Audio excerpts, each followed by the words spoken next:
నమస్కారం టీవీ7 న్యూస్ కి స్వాగతం. హెడ్లైన్ చూద్దాం. తొలుత చంద్రబాబు, మంత్రుల తర్వాత జగన్ శాసనసభలో ప్రమాణ స్వీకారం. పోచారం శ్రీనివాసరెడ్డి ఇంటికి సీఎం రేవంత్, కాంగ్రెస్ లోకి ఆహ్వానం. ప్రభాస్ ఫ్యాన్స్ కి బ్యాడ్ న్యూస్. తెలుగు రాష్ట్రాల్లో కల్కికి నో ఈవెంట్. ఏపీ అసెంబ్లీ సమావేశాలు కోలాహలంగా ప్రారంభమయ్యాయి. 2.5 ఏళ్ల తర్వాత ముఖ్యమంత్రి హోదాలో సభలో అడుగుపెట్టిన చంద్రబాబుకు సభ్యులు ఘన స్వాగతం పలికారు. అప్పటికే సభకు చేరుకున్న పవన్ చంద్రబాబును కలిసి ఆలింగనం చేసుకున్నారు. ఈ సందర్భంగా సభ్యులు నినాదాలతో హోరెత్తించారు. నిజం గెలిచింది, ప్రజాస్వామ్యం గెలిచింది, గౌరవ సభకు స్వాగతం అంటూ సభ్యులు పెద్ద ఎత్తున నినాదాలు చేశారు. అనంతరం ప్రొటెం స్పీకర్ గోరంట్ల బుచ్చి చౌదరి తన స్థానంలో ఆసీనులయ్యాక జనగణమన గీతాన్ని ఆలపించారు. అనంతరం సభ్యులకు ప్రొటెం స్పీకర్ సభా నియమాలు వివరించారు. ఆ తర్వాత ముఖ్యమంత్రి చంద్రబాబు నాయుడు ఎమ్మెల్యేగా ప్రమాణ స్వీకారం చేశారు. అనంతరం సభా నియమాలు పాటిస్తానని మరోమారు ప్రమాణ స్వీకారం చేశారు. దాదాపు సభ్యులందరూ దైవ సాక్షిగానే ప్రమాణం చేశారు. మంత్రుల ప్రమాణ స్వీకారం తర్వాత వైసీపీ అభ్యర్థన మేరకు వైసీపీ అధినేత జగన్ ప్రమాణం చేశారు. తొలుత చంద్రబాబు నాయుడు తర్వాత Janasena chief deputy CM Konidela Pawan Kalyan ప్రమాణం చేశారు. ఆ తర్వాత వరుసగా Anitha, Atchannaidu, TG Bharath, Kandula Durgesh, NMD Farooq, BC Janardhan Reddy, Payyavula Keshav, Nara Lokesh, Nadendla Manohar, Ponguru Narayana, Kolusu Parthasarathy, Nimmala Ramanaidu, Anam Ramanarayana Reddy, Mandipalli Ramprasad Reddy, Gottipati Ravikumar, Kollu Ravindra, Kommadi Sandhyarani, Satyakumar Yadav, Anagani Satyaprasad, S Savitha, Dola Balaveeranjaneya Swamy, Srinivas, Kondapalli, Vasamsetti Subhash ప్రమాణ స్వీకారం చేశారు. శ్రీ నారా చంద్రబాబు నాయుడు.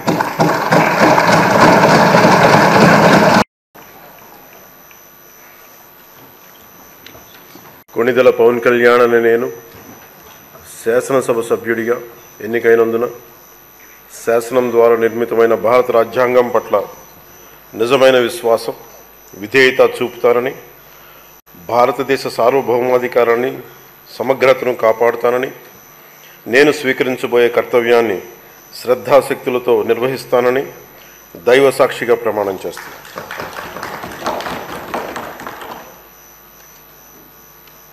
కొణిదెల పవన్ కళ్యాణ్ అని నేను ఆంధ్రప్రదేశ్ శాసనసభ సభ్యుడైన ఆంధ్రప్రదేశ్ శాసనసభ సభ్యుడైన కొణిదెల పవన్ కళ్యాణ్ అని నేను సభా నియమాలకు కట్టుబడి ఉంటానని, వాటిని అనుసరిస్తానని, సభా మర్యాదలను పాటిస్తానని, సాంప్రదాయాలను గౌరవిస్తానని దైవ సాక్షిగా ప్రమాణం చేస్తున్నాను. లోకేష్ నారా.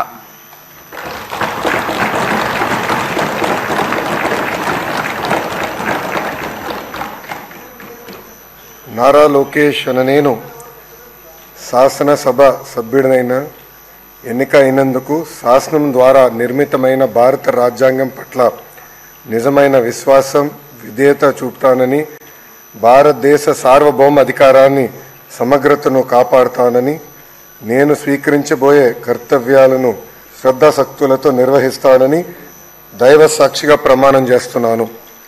ఆంధ్రప్రదేశ్ శాసనసభ సభ్యుడైన నారా లోకేష్ అనే నేను సభ నియమాల్లో కట్టుబడి ఉంటానని, వాటిని అనుసరిస్తానని, సభ మర్యాదలను పాటిస్తానని, సాంప్రదాయాలను గౌరవిస్తానని దైవ సాక్షిగా ప్రమాణం చేస్తున్నాను.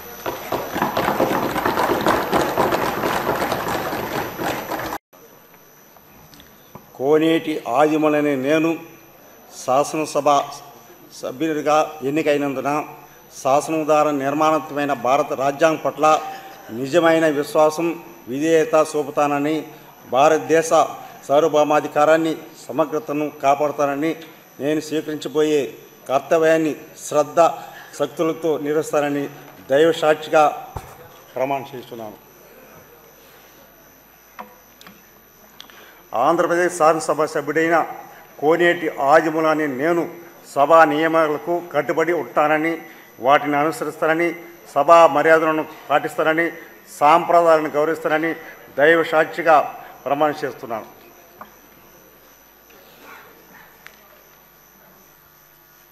శ్రీ ఆదినారాయణ రెడ్డి.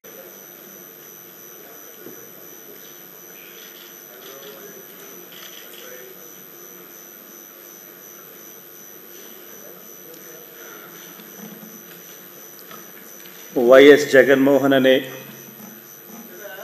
నేను, జగన్మోహన్ రెడ్డి అనే నేను శాసనసభ సభ్యునిగా ఎన్నికైనందున శాసనం ద్వారా నిర్మితమైన భారత రాజ్యాంగం పట్ల నిజమైన విశ్వాసం, విధేయత చూపుతానని, భారతదేశ సార్వభౌమాధికారాన్ని, సమగ్రతను కాపాడుతానని, నేను స్వీకరించబోయే కర్తవ్యాన్ని శ్రద్ధాసక్తులతో నిర్వహిస్తానని దైవసాక్షిగా ప్రమాణం చేస్తున్నాను.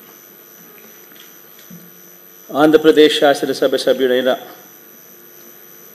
వైఎస్ జగన్మోహన్ రెడ్డి అనే నేను సభా నియమాలకు కట్టుబడి ఉంటానని, వాటిని అనుసరిస్తానని, సభా మర్యాదలను పాటిస్తానని, సాంప్రదాయాలను గౌరవిస్తానని దైవసాక్షిగా ప్రమాణం చేస్తున్నాను.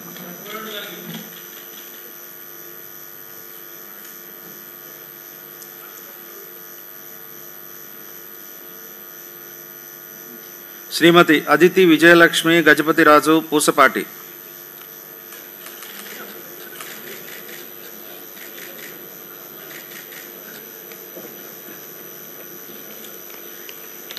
మాజీ మంత్రి కొడాలి నానిపై కేసు నమోదైంది. ఆయనతో పాటుగా సన్నిహితుడు శశిభూషణ్ సహా మరో 3 కేసు ఫైల్ చేశారు. ఎన్నికలకు ముందు తమతో బలవంతంగా పదవులకు రాజీనామా చేయించారని వాలంటీర్లు గుడివాడ పోలీసులకు ఫిర్యాదు చేశారు. దీంతో కొడాలి నానితో పాటుగా ఆయన సన్నిహితులు మరో 2 కేసులు నమోదు చేశారు పోలీసులు. కొడాలి నానితో పాటు ఆయన సన్నిహితుడు దుక్కుపాటి శశిభూషణ్, గుడివాడ పట్టణ వైఎస్ఆర్సీపీ అధ్యక్షుడు గొర్ల శ్రీను, మరో 2 వైఎస్ఆర్సీపీ నేతలపై 447, 506 ఐపీసీ సెక్షన్ల కింద పోలీసులు కేసు నమోదు చేసినట్లు తెలుస్తోంది. మరోవైపు కొడాలి నాని తాడేపల్లి జగన్ నివాసంలో జరిగిన వైఎస్ఆర్సీపీ సమావేశంలో పాల్గొన్నారు. అక్కడ చర్చించిన అంశాలపై మాట్లాడారు. చంద్రబాబు ఎన్నికల్లో దొంగ వాగ్దానాలు ఇచ్చి అధికారంలోకి వచ్చారని మండిపడ్డారు. విశాఖలోని ఋషికొండపై టీడీపీ తప్పుడు ప్రచారం చేస్తోందని ధ్వజమెత్తారు. ఎన్నికల్లో హామీ ఇచ్చిన సూపర్ 6 ఎప్పుడు అమలు చేస్తారో చెప్పాలని కూటమి ప్రభుత్వాన్ని ప్రశ్నించారు. నిరుద్యోగులకు ఇస్తామన్న 3,000 ఇవ్వాలన్నారు. తెలంగాణలో బీఆర్ఎస్ కు మరో షాక్ తగిలే అవకాశం ఉంది. అసెంబ్లీ మాజీ speaker BRS MLA Pocharam Srinivasa Reddy ఇంటికి ముఖ్యమంత్రి రేవంత్ రెడ్డి వెళ్లారు. వీరి భేటీలో మంత్రి పొంగులేటి శ్రీనివాసరెడ్డి కూడా ఉన్నారు. తాజా రాజకీయాలపై చర్చల అనంతరం పోచారంను కాంగ్రెస్ లో చేరాలని సీఎం రేవంత్ రెడ్డి ఆహ్వానించినట్లు సమాచారం. దీంతో పోచారం శ్రీనివాసరెడ్డి హస్తం గూటికి చేరడం దాదాపు ఖాయమైనట్లేనని చర్చ నడుస్తోంది. ప్రస్తుతం పోచారం కామారెడ్డి జిల్లా బాన్సువాడ నియోజకవర్గం ఎమ్మెల్యేగా ఉన్నారు.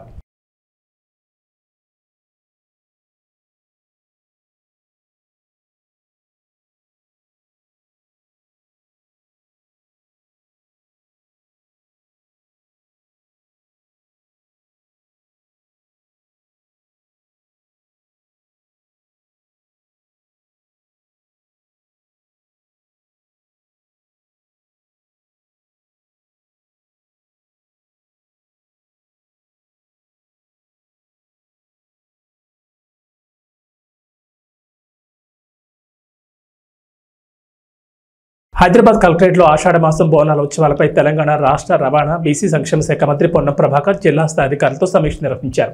ఈ సందర్భంగా తెలంగాణ సంస్కృతి సంప్రదాయాలు ఉట్టిపడేలా బోనాల ఉత్సవాలు నిర్వహించాలని మంత్రి అధికారులను ఆదేశించారు.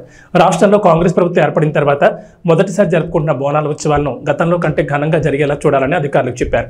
జిల్లా పరిధిలోని 2,400 ఆలయాలకి ఇచ్చే చెక్కుల పంపిణీని త్వరగా పూర్తయ్యేలా చర్యలు చేపట్టాలని అధికారులను ఆదేశించారు. ఇక ఈసారి ఆలయాలకు ఇచ్చే డబ్బులను పెంచాలన్న విజ్ఞప్తిని దేవాదాయ శాఖ మంత్రి కొండా సురేఖ ఆధ్వర్యంలో సీఎం రేవంత్ రెడ్డి దృష్టికి తీసుకెళ్లామని మంత్రి వెల్లడించారు. బోనాల సందర్భంగా ఆలయాలకు వచ్చే భక్తులకు అవసరమైన సౌకర్యాలు కల్పించాలని సూచించారు. కాగా వచ్చే నెల 7వ తేదీ నుంచి బోనాల ఉత్సవాలు ప్రారంభం కానున్నాయి. సింగరేణి కూడా ఏపీలోని విశాఖ స్టీల్ ప్లాంట్ పరిస్థితి వచ్చే అవకాశం ఉందని బీఆర్ఎస్ వర్కింగ్ ప్రెసిడెంట్ కేటీఆర్ సంచలన వ్యాఖ్యలు చేశారు. సింగరేణికి గనులు దక్కకపోవడానికి కారణం బీజేపీ బీఆర్ఎస్ పార్టీలే కారణమని డిప్యూటీ సీఎం భట్టి విక్రమార్క చేసిన కామెంట్లకు కేటీఆర్ కౌంటర్ ఇచ్చారు. తెలంగాణ భవన్లో మీడియాతో మాట్లాడిన కేటీఆర్ కాంగ్రెస్ బీజేపీ కుమ్మక్కై ఉద్దేశపూర్వకంగానే సింగరేణికి గనులు కేటాయించట్లేదంటూ కేటీఆర్ కీలక ఆరోపణలు చేశారు. అందుకే వేలంపాట్లో పాల్గొన్నారంటూ భట్టి విక్రమార్క చెబుతున్నారంటూ చెప్పుకొచ్చారు. బొగ్గు గనుల కేటాయింపు జరగకపోతే సింగరేణి తీవ్రంగా నష్టపోయే అవకాశం ఉందని కేటీఆర్ పేర్కొన్నారు. గనులు లేకపోవడం వల్లే విశాఖ స్టీల్ ప్లాంట్లో పూర్తిగా కార్యకలాపాలు స్తంభించి ప్రైవేటు పరం అయ్యే పరిస్థితికి వచ్చిందంటూ కేటీఆర్ వివరించారు. భవిష్యత్తులో సింగరేణి కూడా అలాంటి కథే పట్టబోతోందంటూ ఆందోళన వ్యక్తం చేశారు. వేలాది మందికి అన్నం పెట్టే సింగరేణిని కాపాడేందుకు కేసీఆర్ అప్పట్లో వేలంలో పాల్గొనలేదని కేటీఆర్ గుర్తు చేశారు. కేంద్రానికి లేఖ రాసి వేలంపాటను ఆపించారన్నారు. మొత్తం 4 బొగ్గు గనులకు వేలం పెట్టకుండా సింగరేణికి కేటాయించాలంటూ 2021 డిసెంబర్ 11న రేవంత్ రెడ్డి కూడా ప్రధాని నరేంద్ర మోడీకి లేఖను రాస్తారని గుర్తు చేశారు. అప్పుడు మాట్లాడిన ఆ మనిషి ఇప్పుడెందుకు వేలం విషయంలో స్పందించడం లేదంటూ కేటీఆర్ నిలదీశారు. కల్కి 2898 AD ఫైనల్ ట్రైలర్ ఈరోజు సాయంత్రం 6 గంటలకు రిలీజ్ చేయబోతోంది మూవీ టీం. దీంతో అభిమానులంతా 1000 కళ్ళతో దీనికోసం ఎదురు చూస్తున్నారు. ఈ ట్రైలర్ చాలా అద్భుతంగా ఉంటుందని ఫ్యాన్స్ బలంగా నమ్ముతున్నారు. ఎందుకంటే ఈ ట్రైలర్కి సంబంధించిన కొన్ని విజువల్స్ ఇప్పటికే నెట్టింట్లో లీక్ అయ్యాయి. నాగ్ అశ్విన్ దర్శకత్వం వహించిన ఈ చిత్రం జూన్ 27న గ్రాండ్ గా రిలీజ్ కాబోతోంది. ముంబైలో జరిగిన ఫ్రీ రిలీజ్ ఈవెంట్ వల్ల బాలీవుడ్ లో మూవీపై బజ్ పెరిగింది. ఇలాంటి వేళ కల్కి టీం మరో బోల్డ్ డిసిషన్ తీసుకున్నట్లు తెలుస్తోంది. తాజా సమాచారం ప్రకారం ఆంధ్రప్రదేశ్, తెలంగాణలో కల్కి టీం ఎలాంటి ఫ్రీ రిలీజ్ ఈవెంట్ నిర్వహించకూడదని అనుకుంటుందట. అయితే ఇప్పటివరకు ఫ్రీ రిలీజ్ ఈవెంట్ ను అమరావతిలో గ్రాండ్ గా నిర్వహిస్తారని, దీనికి Rajinikanth, megastar, AP CM Chandrababu నాయుడిని అతిథులుగా పిలుస్తున్నట్లుగా భారీగా ప్రచారం జరిగింది. ఆ తర్వాత ఈవెంట్ ప్లేస్ ను హైదరాబాద్కు మార్చినట్లుగా కూడా టాక్ నడిచింది. కానీ తాజా రూమర్స్ ప్రకారం తెలుగు రాష్ట్రాల్లో ఎలాంటి ఈవెంట్ నిర్వహించకూడదని మేకర్స్ డిసైడ్ అయ్యారట. దీనిపై అధికారిక ప్రకటన కూడా చేసే అవకాశం ఉంది. ప్రకాశం జిల్లా పెద్దతోర్నాల ప్రభుత్వ ఉన్నత పాఠశాలలో యోగాతోని సంపూర్ణ ఆరోగ్యమని విద్యార్థులతో యోగా కార్యక్రమం నిర్వహించారు. యోగా గురించి మండల విద్యాశాఖ అధికారి బి మస్తాన్ నాయక్ మాట్లాడుతూ ప్రతినిత్యం మనం దైనందిన జీవితంలో యోగా చేయడం వల్ల శారీరక, మానసిక రుగ్మతలు దూరం అవుతాయన్నారు. యోగా సాధనతో సంపూర్ణ ఆరోగ్యం సొంతమవుతుందని ఎంఈఓ మస్తాన్ నాయక్ పేర్కొన్నారు. శుక్రవారం అంతర్జాతీయ యోగా దినోత్సవాన్ని పురస్కరించుకుని ఉన్నత పాఠశాలలో నిర్వహించిన అంతర్జాతీయ యోగా దినోత్సవ కార్యక్రమానికి ఆయన ముఖ్య అతిథిగా హాజరయ్యారు. టీడీపీ మండల కన్వీనర్ ఏరువ మల్లికార్జున రెడ్డి మాట్లాడుతూ జ్యోతి ప్రజ్వలన చేసి ఈ కార్యక్రమాన్ని ప్రారంభించారు. ఈ సందర్భంగా ఆయన మాట్లాడుతూ ప్రపంచవ్యాప్తంగా ప్రతి సంవత్సరం జూన్ 21న యోగా దినోత్సవం జరుపుకుంటామని, ఇందులో భాగంగా మన ఉన్నత పాఠశాలలో ఈ కార్యక్రమం నిర్వహించుకుంటున్నామని చెప్పారు. బట్టు సుధాకర్ రెడ్డి మాట్లాడుతూ యోగాతో శారీరక, మానసిక ఆరోగ్య ప్రయత్నాలు, ఆధ్యాత్మిక ప్రయత్నాలు కలుగుతాయని, వీటిపై అవగాహన పెంచుకోవడం కోసమే ప్రతి ఒక్కరూ ప్రపంచ యోగా దినోత్సవం జరుపుకోవాలని చెప్పారు. యోగా అంటే కేవలం శారీరక శ్రమ మాత్రమే కాదని, శ్వాస వ్యాయామాలతో కూడుకుని మనుషుల్లో ఉన్నటువంటి ఒత్తిడిని, ఆందోళన తగ్గించి వారిని నిరాశ, నిస్పృహ నుంచి బయటకు తీసుకురావడానికి ఉపయోగపడుతుందని చెప్పారు. ప్రిన్సిపల్ నారాయణ రెడ్డి, బీజేపీ అధ్యక్షులు వీరారెడ్డి, ఉపాధ్యాయులు తదితరులు పాల్గొన్నారు. ప్రభుత్వ ఉన్నత పాఠశాలలో ఈరోజు విద్యార్థుల ముందు యోగా దినోత్సవం జరుపుకోవటము, ఎన్డీఏ కూటమి తరఫున వచ్చిన ప్రతి ఒక్క నాయకులకు, ఈ ఉపాధ్యాయులకు, ప్రతి ఒక్కరికి సహకరించిన ఉపాధ్యాయులకు, విద్యార్థులకు ఈరోజు 170 దేశాలలో అంతర్జాతీయ యోగా దినోత్సవం జరుపుకోవటం ఎంతో, ఈ పాఠశాలలో జరుపుకోవటం ఈ మండలంలో మాకు ఎంతో సంతోషమైన విషయము. ఎందుకంటే రాష్ట్ర పార్టీ అధ్యక్షురాలు శ్రీమతి దగ్గుపాటి పరమేశ్వర ఆదేశాల మేరకు, అలానే జిల్లా పార్టీ అధ్యక్షులు పివి సుబ్బారెడ్డి ఆదేశాల మేరకు నేడు ప్రభుత్వ ఉన్నత పాఠశాలలో మేము యోగా దినోత్సవంలో పాల్గొని ఈ విద్యార్థుల యొక్క ప్రతిభను, వాళ్ళ యొక్క రాష్ట్ర స్థాయి, అంతర్జాతీయ అవార్డు అందుకున్న విద్యార్థులతో యోగా దినోత్సవం జరుపుకోవడం మా మండల పార్టీ నాయకులు అయితేనేమి, కార్యకర్తలు అయితేనేమి ఎంతో సంతోషమైన విషయము. ఎందుకంటే ప్రపంచంలోనే నరేంద్ర మోడీ గారు వచ్చినాక, అంతకుముందు భారతదేశంలో పాలకులు పాలించిన రోజులలో యోగా అనేది ఏ పాఠశాలకు కూడా వచ్చి విద్యార్థులకు యోగా అంటే తెలియని రోజులు. కానీ నేడు తొలిసారి ప్రధానమంత్రి అయిన తర్వాత భారతదేశానికి కింది స్థాయికి విద్యాపరంగా ప్రతి విద్యార్థులకు మనము వాళ్లకు యోగా అనేది తీసుకెళ్ళాలి. వాళ్ళకు కూడా ఆ విధానాన్ని పాటించే విధంగా మనం నేర్పాలి. అందుకని ప్రతి రాష్ట్రాలలో కూడా ప్రతి పాఠశాలకు ఒక యోగా టీచర్ను పెట్టించి వాళ్లకు జీతభత్యాలు ఇస్తూ ప్రతి విద్యార్థులకు నేర్పిన విధానాన్ని తీసుకొచ్చిన ఘనత భారతీయ జనతా పార్టీ నరేంద్ర మోడీ గారిది. ఎందుకంటే వైద్యమైన పాలకులకు నిర్లక్ష్యం వలన గతంలో జరిగిన ఎన్నికకి నేడు మూడోసారి ముచ్చటగైన ప్రధానమంత్రి వర్యులు నేడు విద్యాపరంగా, వైద్యపరంగా ఆయన పేదవాడు కాబట్టి పేద విద్యార్థులకు వాళ్లకు విద్యను అందించాల విధానాన్ని తీసుకొచ్చి, ఆ రోజు వాజ్పేయి గారు ఉన్నప్పుడు సర్వశిక్ష అభియాన్ అనే పథకం తీసుకొచ్చి పాఠశాల అభివృద్ధికి పాటుపడి ప్రతి సబ్జెక్టుకు ఒక టీచర్ ఉండాలనే విధంగా ఆనాడు వాజ్పేయి దగ్గర నుంచి నేటి వరకు కూడా ప్రధానమంత్రి గారి ఆశయం. కానీ నేటి పాలకుల నిర్లక్ష్యం వలన ప్రతి పాఠశాలలో టీచర్ కొరత ఉన్నది. ఏ సబ్జెక్టుకు టీచర్ లేడు. గత పాలించిన పాలకులు అయితే విద్యను వదిలిపెట్టి బటన్ నొక్కడం మొదలుపెట్టినారు. కానీ నేడు వాళ్లకు సమాజంలో తీర్పులు కూడా ఆ విధంగానే ప్రజా తీర్పులో ఓటమి చెందారు. ఎందుకంటే పేదవాడికి కావాల్సింది విద్యము, వైద్యం. ఎందుకంటే ఆ రెండే ఎందుకంటే ప్రతి పేదవాడి పిల్లవాడు బడికి వెళ్ళాలి. గవర్నమెంట్ స్కూళ్ళలో కూడా ప్రైవేటు కన్నా గవర్నమెంటే మిన్నా అనే విధంగా ప్రధానమంత్రి తపన పడుతుంటే రాష్ట్రంలో అధికారం వచ్చిన గత ప్రభుత్వము నిర్లక్ష్యం వహించి వాళ్ళందరినీ ఇబ్బందుల పాలు చేసి చేసిన విధంగా విద్యార్థులు ఉపాధ్యాయులు కూడా ఆ ఇబ్బందులకు గురైనారు. ఎందుకంటే నాణ్యతమైన విద్య లేదు, నాణ్యతమైన ఫుడ్డు లేదు. వాళ్లకు ప్రభుత్వము కేంద్ర ప్రభుత్వం అందించిన ఏ ఫుడ్లో కూడా వాళ్లకు అంతా డొల్లతనం చేసి తూతూ మంత్రంగా 5 సంవత్సరాలు వాళ్ళకు తీసుకొచ్చిన కేంద్రం పంపించిన నిధులు కూడా వాడుకొని బటన్ రొక్క సరిపెట్టుకొని వాళ్ళ సొంత స్వలాభాల కోసం ఈ పథకాలను వాడేస్తున్నారు. కాబట్టి ప్రజా తీర్పు నేడు ఆ విధంగానే 175 సీట్లకు 164 సీట్లు ఎన్డీఏ కూటమికి ఈ రాష్ట్రంలో తీర్పిచ్చినారు. ఎన్డీఏ కూటమి అభ్యర్థి ముఖ్యమంత్రి వరులు జాతీయ పార్టీ అధ్యక్షుడు తెలుగుదేశం పార్టీ అధ్యక్షుడు నారా చంద్రబాబు నాయుడు గారికి, అలానే జనసేన పార్టీ అధ్యక్షులు శ్రీ కొణిదెల పవన్ కళ్యాణ్ గారికి, డిప్యూటీ సీఎం గారికి, అలానే రాష్ట్ర పార్టీ అధ్యక్షులు శ్రీమతి దగ్గుపాటి పురంధేశ్వరి గారు, అలానే రాజమండ్రి పార్లమెంటు సభ్యులు వీళ్ళందరికీ పేరు పేరున మా మండలం తరఫున. తిరుమలలో కల్పవృక్ష వాహనంపై రాజమన్నార్ అలంకారంలో శ్రీ ప్రసన్న వెంకటేశ్వర స్వామి రథం ఊరేగింపు జరిగింది. ఈ కార్యక్రమంలో పలువురు పాల్గొన్నారు.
కర్నూలు జిల్లా పెద్దకడుబూరు మండలంలో ఇటీవల మండలంలోని పలు పాఠశాలలో విద్యార్థులకు విద్యా కానుక కిట్లు పంపిణీ చేశారు.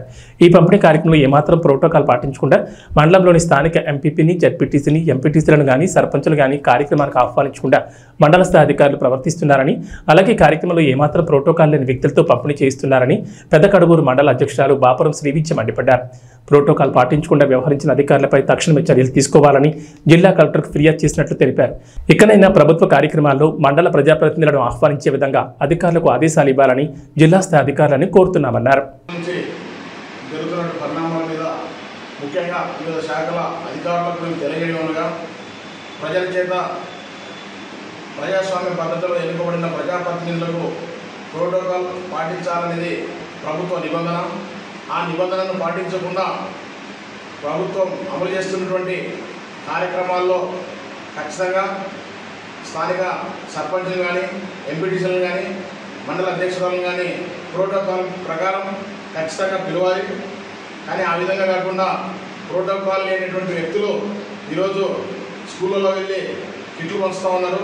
దీనిపైన సంబంధిత అధికారులకు, అదేవిధంగా ఆదోని సబ్ డివిజన్ కలెక్టర్కి అయితేనేమి, జిల్లా కలెక్టర్కి, అదేవిధంగా CEO దృష్టికి ఖచ్చితంగా తీసుకెళ్తాం.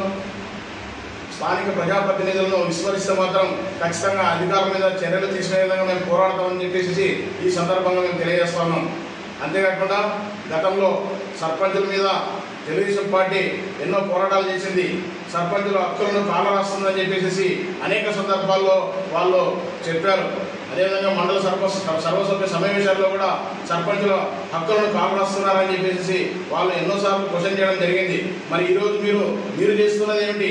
గత 10 రోజులుగా ఈ గ్రామంలో సర్పంచ్కు ఉన్నటువంటి హక్కులను మీరు హరించి ఎవరో ఇన్ఛార్జీలను పెట్టి ఒడ్డే పురుషోత్తం అనేటువంటి వ్యక్తిని పెట్టి అరాచకంగా దాదాపు ఎన్ని కులాలు ఈ గ్రామంలో మీరు వేస్తూ ఉన్నారు.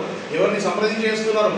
ఈ దేనికోసం ఇస్తున్నారు? మీరు చేసేటువంటి పనులు ప్రజలు ఆల్రెడీ సిగ్గుతో తలదించుకునే విధంగా సమాజము మిమ్మల్ని ఆల్రెడీ దుమ్మెత్తి పోసే విధంగా మీరు వ్యవహరిస్తూ ఉన్నారు. ఇది సరైనటువంటి పద్ధతి కాదు. ప్రజాస్వామ్య వ్యవస్థలో ప్రజల చేత ఎన్నుకోబడిన సర్పంచ్కి కనీస సమాచారం ఇవ్వాలి. మీరు ఖచ్చితంగా అధికారంలో మీరున్నారు.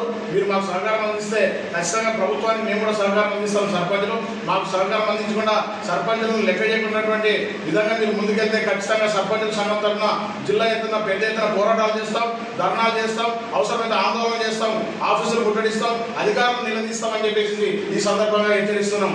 గ్రామంలో ప్రతి ఒక్క చిన్న పని కానీ పెద్ద పని కానీ సమస్యలు వస్తే సర్పంచులు పెద్దలు మాత్రం మీద ఇది ఎక్కడ న్యాయం అని చెప్పేసి ఈ సందర్భంగా తెలియజేస్తా ఉన్నాం. ఎందుకంటే గ్రామంలో ఏ చిన్న సమస్య వచ్చినా ఖచ్చితంగా సర్పంచ్ దృష్టికి ఖచ్చితంగా తీసుకురావాలి. సర్పంచ్ ఆధ్వర్యంలో జరగాలి. సర్పంచ్కి తెలియకుండా మీరు ముందుకెళ్తే మాత్రం ఖచ్చితంగా మేము రాబో కాలంలో పెద్ద ఎత్తున ఉద్యమాలు చేయడానికి ఏమాత్రం వెనకాడమని చెప్పేసి ఈ సందర్భంగా తెలియజేస్తున్నాం. అది అంతేకాకుండా మండలంలో ఎక్కడ ఏ కార్యక్రమాలు జరిగినా, ఏ శాఖలో ఏ విధమైనటువంటి ప్రభుత్వ కార్యక్రమాలు జరిగినా ఖచ్చితంగా స్థానిక మండల ఎంపీపీలు అయితేనేమి, జెడ్పీటీసీలు అయితేనేమి, స్థానిక ఎంపీటీసీలు అయితేనేమి, స్థానిక సర్పంచ్ అయితేనేమి ఖచ్చితంగా ఆహ్వానించాలి. వారి చేతుల మీదనే కార్యక్రమాలు జరిగే విధంగా మీరు అధికారులు కూడా చర్యలు తీసుకోవాలని చెప్పేసి ఈ సందర్భంగా తెలియజేస్తా ఉన్నాను. T20 వరల్డ్ కప్లో భాగంగా బార్బడోస్లోని కెన్సింగ్టన్ ఓవల్ వేదికగా గురువారం ఆఫ్ఘనిస్తాన్తో జరిగిన మ్యాచ్లో భారత్ 47 పరుగులతో ఘన విజయం సాధించిన విషయం తెలిసిందే. ఈ సునాయాస విజయం పట్ల భారత్ కెప్టెన్ రోహిత్ శర్మ ఆనందం వ్యక్తం చేశాడు. జట్టు సభ్యులందరూ అద్భుతంగా రాణించడం వల్లే విజయం సాధ్యమైందన్నారు. అలాగే స్థానిక పరిస్థితులపై విస్తృతమైన అవగాహన ఉండడంతో ప్రణాళికాబద్ధంగా వెళ్లి ఆల్రౌండ్ ప్రదర్శనతో ప్రత్యర్థి జట్టును చిత్తు చేసినట్టు తెలిపాడు. మ్యాచ్ అనంతరం హిట్ మ్యాన్ మాట్లాడుతూ, గత 2 ఏళ్లుగా మేము ఇక్కడ T20 ఆడుతున్నాం కాబట్టి మేము ఇక్కడ పరిస్థితులను అర్థం చేసుకున్నాం, తదనుగుణంగా ప్లాన్ చేశాం. ఇక్కడ పరిస్థితులకు అనుగుణంగా బ్యాటింగ్ చేయడంతో 180 పరుగులు మంచి స్కోర్ సాధించాం. ఇది బ్యాటర్ల నుండి గొప్ప ప్రయత్నం. అలాగే మాకు క్లాస్ బౌలర్లు ఉన్నారు, దాన్ని సంపూర్ణంగా ఉపయోగించుకున్నాం. ప్రతి ఒక్కరు వచ్చి వారి పని వారు చేశారు. ఇక బ్యాటింగ్ సమయంలో పిచ్ కొంచెం స్లోగా ఉండడంతో బ్యాటర్లకు రన్స్ రాబట్టడం క్లిష్టంగా మారింది. సూర్య, హార్దిక్ కీలకమైన భాగస్వామ్యం అందించడం మాకు కలిసి వచ్చింది. ఆ తర్వాత బౌలింగ్ లో జస్ప్రీత్ బుమ్రా 4-1-7-3తో అద్భుతమైన ప్రదర్శన చేశాడు. అతను ఏం చేయగలడో మాకు తెలుసు. అతన్ని తెలివిగా ఉపయోగించడం మాకు ముఖ్యం. ఈ మ్యాచ్లో అదే చేశాం, ఫలితం వచ్చిందని రోహిత్ చెప్పారు. ఏబీ బులెటిన్ విశేషాలు. నమస్కారం.